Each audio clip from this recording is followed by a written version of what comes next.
Bon, en fait, l'idée est venue de la partie vraiment production chez nous, puisque on avait ce souhait depuis plusieurs années de cultiver certains de nos vignobles selon le cahier des charges de la viticulture biologique. Le bio pose certaines contraintes supplémentaires et notamment au niveau du travail du sol. En début de saison, on s'est rendu compte que l'utilisation de moutons, ça remplaçait la tondeuse, ça remplaçait le travail mécanique qu'on doit faire autrement durant toute l'année. Et du coup, c'est une simplification qui est très bienvenue. En l'espace de 2 semaines, on tond naturellement plus de 2 hectares de vignes, ce qui est quand même assez conséquent, donc c'est très efficace. C'est vraiment redoutable. Et ce qui me plaît le plus, ces moutons adorent les herbes qui sont vraiment au pied des ceps. Et c'est exactement là que nous, on peine beaucoup avec nos machines à bien nettoyer, à tenir propre. On a ici des cépages rouges, on est en rive gauche, on a du Gamaret et du Merlot.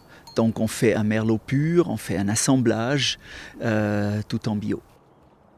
On a commencé avec 2 pour voir un petit peu ce que ça pouvait donner et puis on passe à 16 cette année.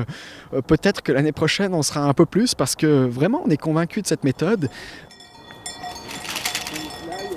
En tant que responsable commercial, il y a évidemment aussi un côté un petit peu plus émotionnel et aussi lié au commercial, puisque c'est une belle histoire à raconter que nos clients apprécient de voir et de goûter ensuite. Il a un goût spécial, le vin qui a été cultivé en partie par les moutons. Je ne crois pas que les moutons aient un réel impact sur le goût du vin.